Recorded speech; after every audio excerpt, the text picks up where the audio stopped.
Taking a look at this guy, Manu, I think this is the Hugo Ekitike replacement that Frankfurt have lined up. You line up him and Hugo Ekitike's player radars, and they're more or less identical. Great non-penalty XG in the box, great non-penalty goals in the box, great offensive duels in terms of taking players on, great expected assists in terms of creating chances for other players, also great presence in terms of touches in the box per 90 minutes. As you said, I can kind of complete centre forward who creates goals for teammates, but also score goals like a classic striker. And you can just totally see Frankfurt selling Hikitiki to Liverpool for the best part of 100 million euros, swooping in for this guy for 20, 25 million euros, and then him and Jonathan Burkhardt going and score like 50 goals between them next season. The world keeps turning, Frankfurt keeps scoring goals, and this guy, ends up being the next big thing at Frankfurt because, he looks like Manu who's ready to kind of burst onto the scene. And if he moves to Frankfurt, and the interesting thing there as well, Manu, if Frankfurt and Bayern are genuinely interested, it'll be interesting to see which one he picks because, Bayern, obviously the bigger club, etc., etc. But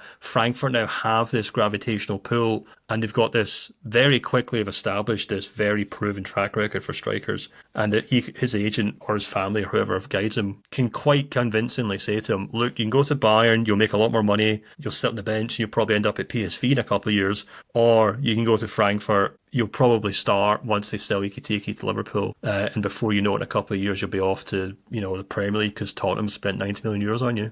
So it'll be interesting to see if that plays out if he does actually pick Frankfurt over Bayern.